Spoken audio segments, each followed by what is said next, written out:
Hello everyone, আসসালামু আলাইকুম।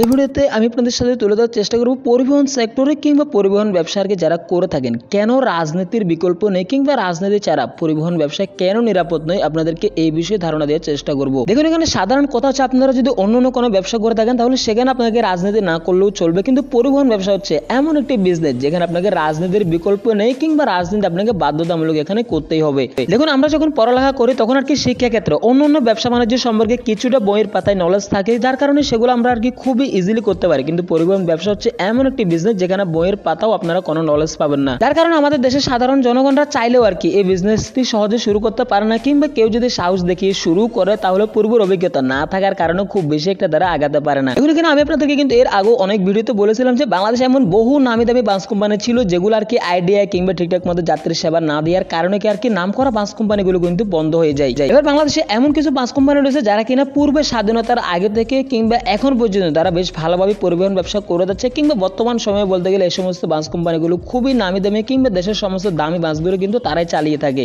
এখন এখানে আমাদের মূল প্রশ্ন হচ্ছে, এই যে অনেক বাস কোম্পানি যারা আর কি টিকেও থাকতে পারে না পরিবহন ব্যবসায় এসে, কিন্তু এই সমস্ত বাস কোম্পানিগুলো যোগের পর যোগ কিংবা বছরের পর বছর তারা এতদিন যাবত এই সেক্টরে কিভাবে টিকে আছে কিংবা কিভাবে তারা ব্যবসা করে যাচ্ছে। এখন দেখেন আপনাদের মাথায় কিন্তু অনেক কিছু ঘুরবাক খেতে পারে, যেমন আর কি অনেক আগে থেকে তারা সার্ভিস দিয়ে যাচ্ছে, তাদের যাত্রী সেবা ভালো কিংবা তাদের বহরের নামি দামি বাস রয়েছে, এইগুলো কিন্তু মোটেও না। এখানে মূল প্রশ্ন হচ্ছে রাজনীতি। হ্যাঁ, তারা রাজনীতি করে কিন্তু এতদিন যাবত তারা পরিবহন ব্যবসায় টিকে রয়েছে। এবার এখানে আমি আপনাদেরকে রাজনীতির বিষয়টা আর কি একটু পরে বলছি, তার আগে বলে থাকি অনেকে মনে করে থাকে আর কি পরিবহন ব্যবসা আসলাম কিংবা হিনুব্যান্ডের বাস নিলাম, ভালো গাড়ি রাস্তায় নামালাম কিংবা ভালো যাত্রী সেবা দিলে যে আপনি পরিবহন ব্যবসায় টিকে থাকতে পারবেন, তাও কিন্তু না। কারণ হচ্ছে একটি নৌকাতে যেমন আর কি দুজন মাঝে থাকে না, ঠিক একইভাবে আপনার পরিবহন ব্যবসা খুব বেশি ভালো গেলেও অন্যরা আর কি আপনাকে কিভাবে টেনে পিছনে নামাবে সেই চেষ্টাই কিন্তু তারা সবসময় করে থাকবে। তার কারণে দেশে সার্ভিস দিয়ে নাম করা বাস কোম্পানিগুলোর মালিকদের ডিটেলস দেখলে বোঝা যায় পরিবহন সেক্টরে এসে তাদেরকে রাজনীতির হাত ধরতে হয়। এটারই প্রমাণ হচ্ছে পরিবহন সেক্টরে রাজনীতির কোনো বিকল্প নেই। এবার এখানে পরিবহন ব্যবসার সাথে আসলে রাজনীতি করে কি লাভ সেটাই আমি দেখাচ্ছি। এই বাসটিকে আপনারা যদি ভালোভাবে লক্ষ্য করেন তাহলে দেখতে পাবেন যে কোনো সুস্থ মন মানসিকতার দেশে আর কি এরকম একটি বাস কিন্তু রুট পারমিট কিংবা বৈধভাবে চলাচল করতে পারবে না। তবে এই বাসটির বডি কিংবা সেজে সবকিছু অবৈধ হওয়ার পরও দেশের রাস্তায় খুবই নির্দ্বিধায় কিংবা খুবই সেফটির সাথে তারা কিন্তু ভালোভাবে সার্ভিস দিয়ে যাচ্ছে। তার অন্যতম কারণ হচ্ছে এই বাসের মালিক কিন্তু